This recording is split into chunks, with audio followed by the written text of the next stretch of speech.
Olá, está começando mais um programa Crescendo em Cristo, aqui pela Rádio Cristo para Todos, a rádio que é uma boa companhia para você. Eu sou o comunicador Diego Elias Neumann, pastor da Igreja Evangélica Luterana do Brasil, aqui em Maquiné, no Rio Grande do Sul. E é uma alegria ter você ouvindo a nossa rádio. No programa de hoje nós vamos estudar o capítulo 4 do livro do Evangelho de Marcos. Este capítulo é um capítulo bastante interessante para nós estudarmos, para nós analisarmos. Antes então de nós começarmos a fazer a análise deste capítulo do Evangelho de Marcos, eu convido você a que pegue a sua Bíblia em casa para que nós juntos possamos acompanhar este estudo, que será um estudo bastante proveitoso.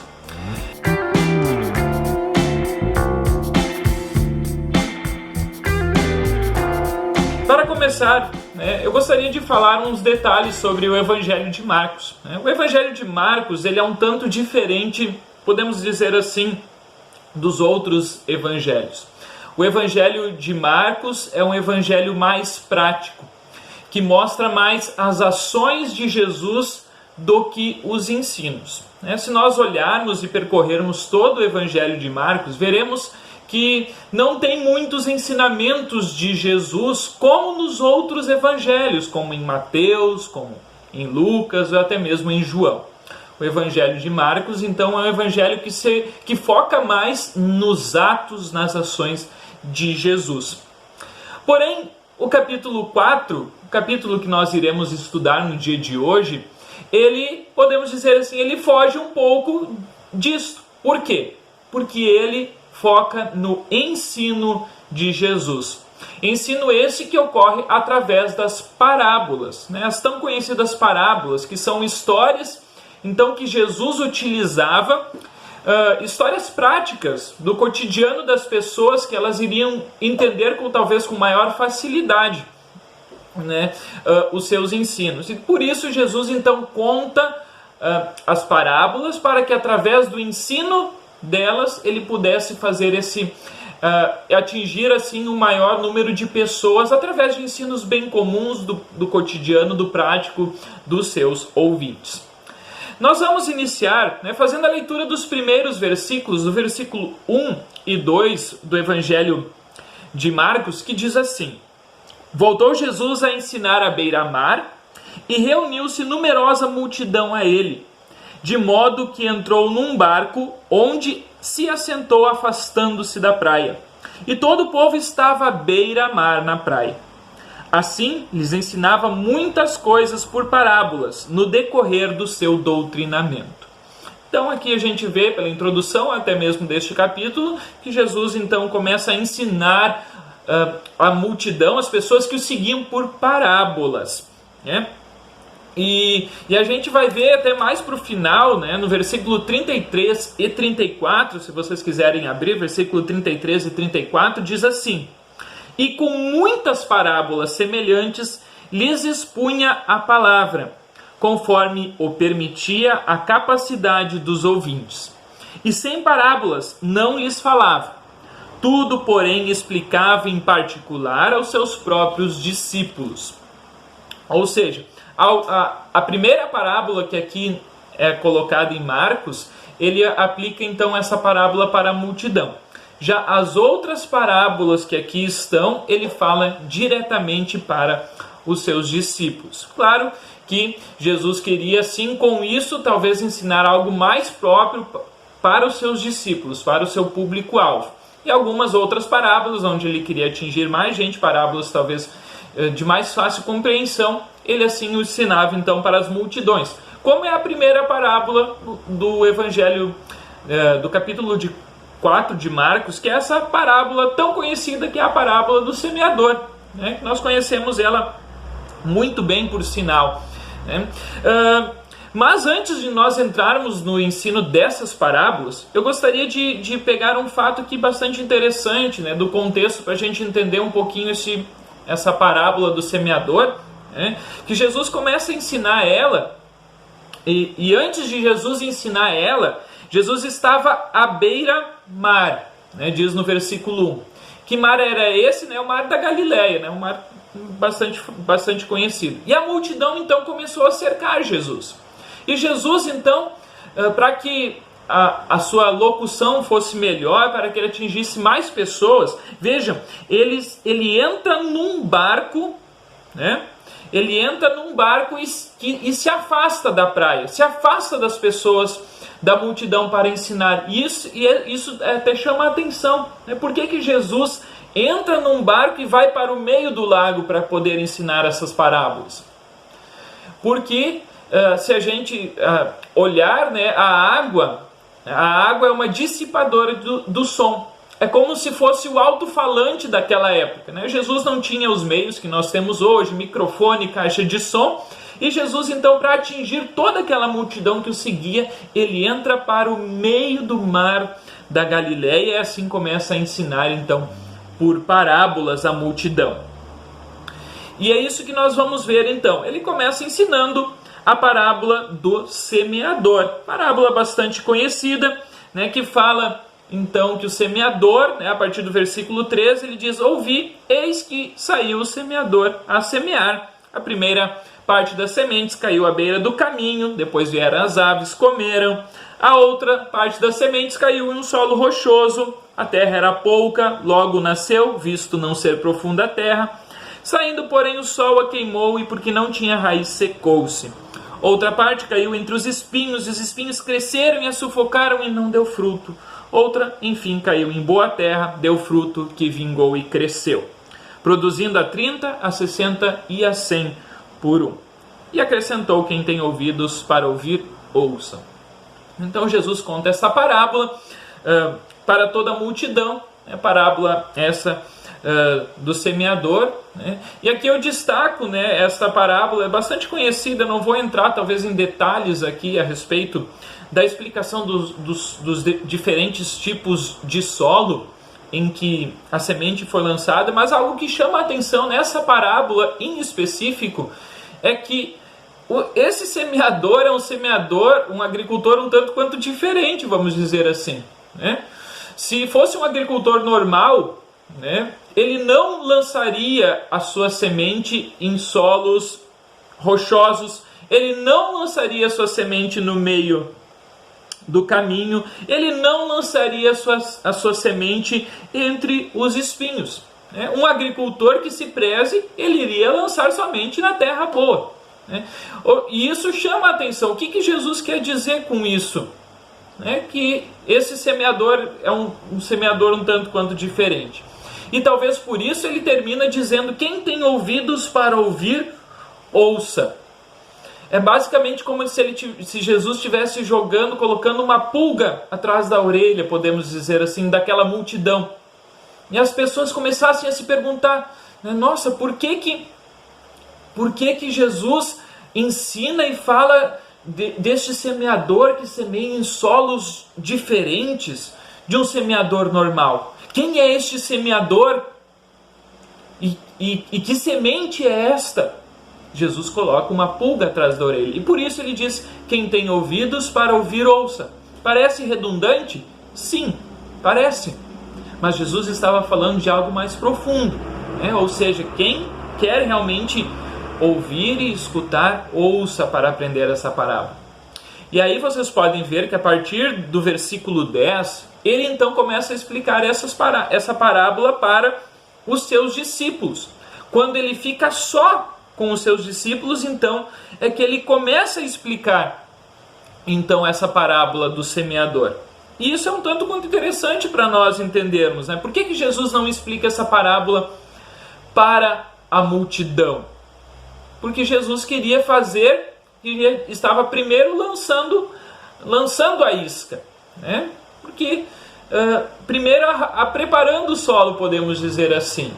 E por isso Jesus talvez não explica, porque essa é uma parábola, assim como nós podemos ver que os discípulos também não entenderam ela assim muito bem. Por isso eles, no versículo 10 diz assim: quando Jesus ficou só, os que estavam junto dele com os 12 o interrogaram a respeito das parábolas. Veja, né, os seguidores mais próximos, né, os discípulos, eles não tinham entendido o que Jesus tinha queria dizer com aquela parábola, então, do semeador. E aí, então, Jesus começa, então, a explicar para os discípulos o que quer dizer, né? E aí Jesus diz: a vós outros vos é dado conhecer o mistério do reino de Deus, mas aos de fora tudo se ensina por meio de parábolas, para que, vendo, vejam e não percebam, e ouvindo, ouçam e não entendam, para que não venham a converter-se e haja perdão para eles. E então lhes perguntou: não entendeis esta parábola? E como compreendereis todas as parábolas?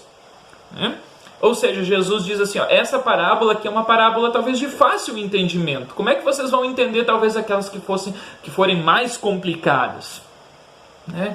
E aí Jesus diz, aquelas pessoas que estavam lá talvez não entenderam, mas eu falo por parábolas para que elas pelo menos venham a entender a história que eu estou explicando para elas. E vocês que têm pelo menos então o conhecimento, que vocês então possam compreender essa parábola. E aí Jesus diz, mas vocês também não compreenderam pelo jeito. E por isso então ele explica essa parábola para os seus discípulos. E aí ele diz, os da beira do caminho onde a palavra é semeada, enquanto a ouve, logo vem Satanás, tira a palavra semeada neles. Semelhantes também são estes os semeados no solo rochoso, os quais, ouvindo a palavra, logo a recebem com alegria.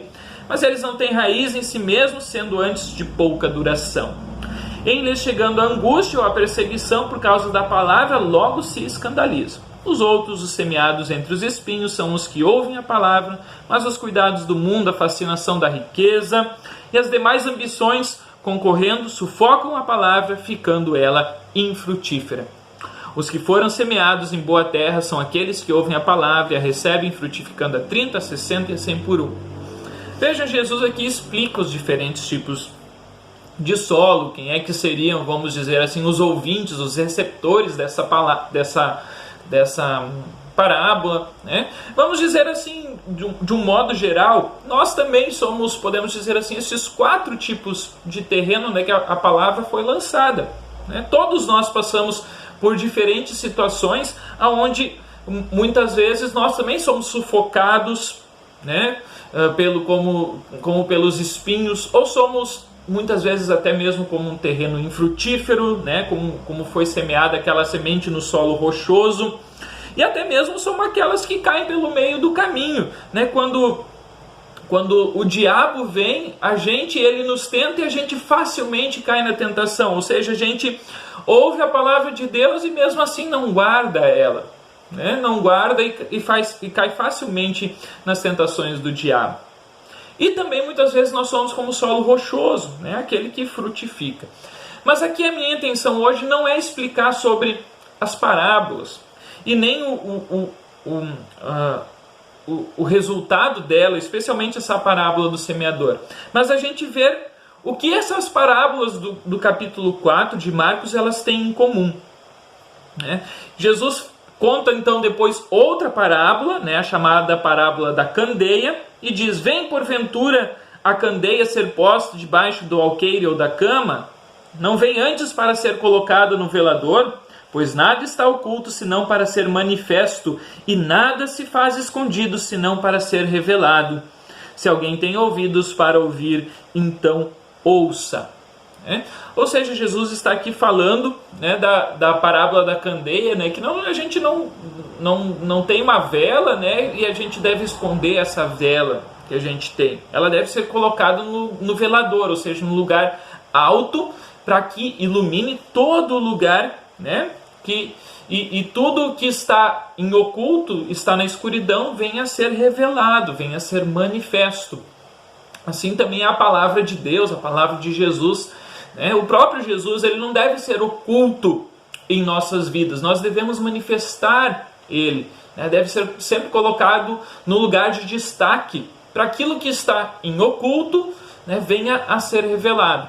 Ou seja, a palavra de Deus, ela que é viva, que é poderosa, ela deve ser manifestada, ela deve ser falada, ela deve estar sempre em destaque.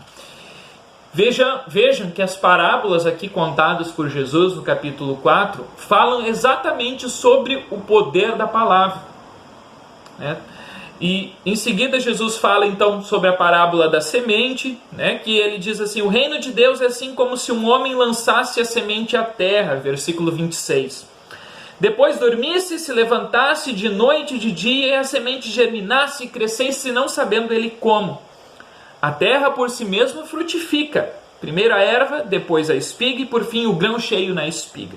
E quando o fruto já está maduro, logo se lhe mete a foice, porque lhe é chegada a ceifa. Aqui Jesus novamente fala sobre, né, comparando o reino de Deus a um homem que lança a semente à terra, né, e essa semente vai produzir o seu fruto, querendo ou não, né? Mesmo que o agricultor, ou seja, aquele que plantou, que semeou, não saiba como, a semente ela é poderosa e ela vai produzir. E é isso que também está dito, mais ou menos dito assim, na parábola do grão de mostarda, né, que ele diz assim, que o reino de Deus se assemelha a um grão de mostarda, né, pequeno, né, quando semeada, menor de todas as sementes sobre a terra, mas uma vez semeada, cresce e se torna maior do que todas as hortaliças e deita grandes ramos a ponto de as aves do céu poderem aninhar-se à sua sombra. Ou seja, essas 4 parábolas aqui contadas por Jesus, a gente pode colocar assim um foco nelas, que é o poder da palavra de Deus. Vejam que na parábola do semeador, o foco não está nas sementes.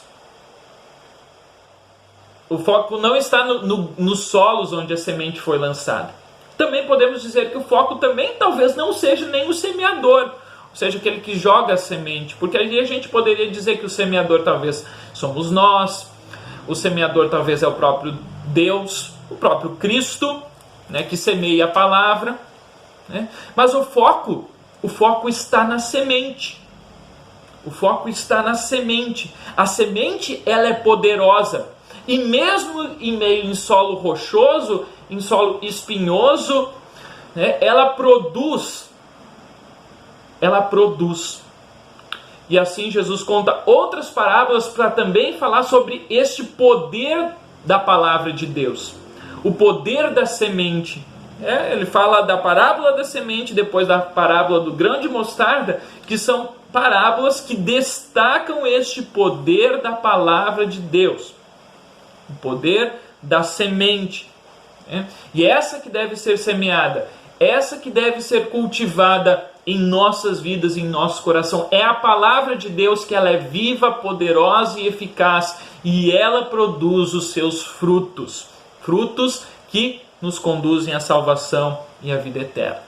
Mas vejam, este capítulo 4 de Marcos, ele contém ainda não somente parábolas, mas uma última história, que praticamente, podemos dizer assim, ele fecha com chave de ouro todo este capítulo que fala sobre o poder da palavra de Deus, né? O capítulo 4, ele termina com a história de Jesus acalmando uma tempestade. Naquele dia, sendo já tarde, disse-lhe Jesus: passamos para outra margem. E ele, despedindo a multidão, o levaram assim como estava no barco, e outros barcos o seguiam. Ora, levantou-se uma grande temporal, as ondas se arremessavam contra o barco, de modo que o mesmo já estava a encher-se de água, e Jesus estava na popa, dormindo sobre o travesseiro. Então eles o despertaram e lhe disseram: Mestre, não te importa que pereçamos? E ele, despertando, repreendeu o vento e disse ao mar: acalma-te, emudece. O vento se aquietou e fez-se grande bonança. E então lhes disse: por que sois assim tímidos? Como é que não tendes fé? E eles, possuídos de grande temor, diziam uns aos outros: quem é este que até o vento e o mar lhe obedecem? Destaco aqui este último versículo: quem é este que até o vento e o mar lhe obedecem? O poder da palavra de Deus, palavra de Jesus, esta poderosíssima, que até o vento e o mar lhe obedecem. Jesus fala acalma-te, emudece, e o vento se aquieta e se faz uma grande bonança. A centralidade da palavra de Deus, do Evangelho, não está somente aqui neste capítulo 4 de Marcos, mas em toda, podemos ver assim, em toda a sua palavra. A palavra de Deus, ela é viva, poderosa e eficaz. E a palavra de Deus, o verbo de Deus, ela se resume em uma só pessoa, que é Jesus Cristo, como está escrito lá em João, no primeiro capítulo. O verbo, a palavra de Deus, se fez carne e habitou entre nós, cheio de graça e verdade. Nós vimos a revelação da glória do Filho unigênito de Deus. A palavra de Deus, ela é poderosa, viva e eficaz. E deve ser sempre o centro da nossa vida. E quando lembramos disso, lembramos que Jesus Cristo é esta palavra de Deus. A palavra poderosa. Ele é poderoso. E a sua morte nos dá vida. A sua ressurreição nos dá a vida eterna. Creiamos neste Cristo, coloquemos Ele dentro de nós. A sua palavra é a semente que habita no nosso ser. Ela frutifica. E que essa palavra possa ser assim levada para cada vez mais pessoas. Que nós possamos também ser assim semeadores desta palavra. Divulguemos a Cristo, divulguemos a sua palavra para as outras pessoas também virem crescer e fazer parte do reino de Deus, que é pequenino, talvez como uma semente no início, mas se torna grande, como grão de mostarda. E essa palavra é viva, poderosa e eficaz. Muito bem, minha gente, assim o nosso programa hoje vai chegando ao fim, vai ficando por aqui, mas não perca a próxima edição, que irá continuar assim o estudo do Evangelho de Marcos. Assista a este e outros programas no nosso Facebook, www.facebook.com/radiodaielb, e também pelo YouTube, youtube.com/radiocpt. Baixe este episódio em www.radiocpt.com.br/podcast. Muito obrigado pela sua audiência e não esqueça de divulgar a programação da Rádio CPT nas suas redes sociais. Foi um prazer ter você estudando a Palavra de Deus e crescendo na fé em Cristo junto com a gente. Que a paz de Jesus esteja com você e sua família. Um grande abraço e até o próximo programa.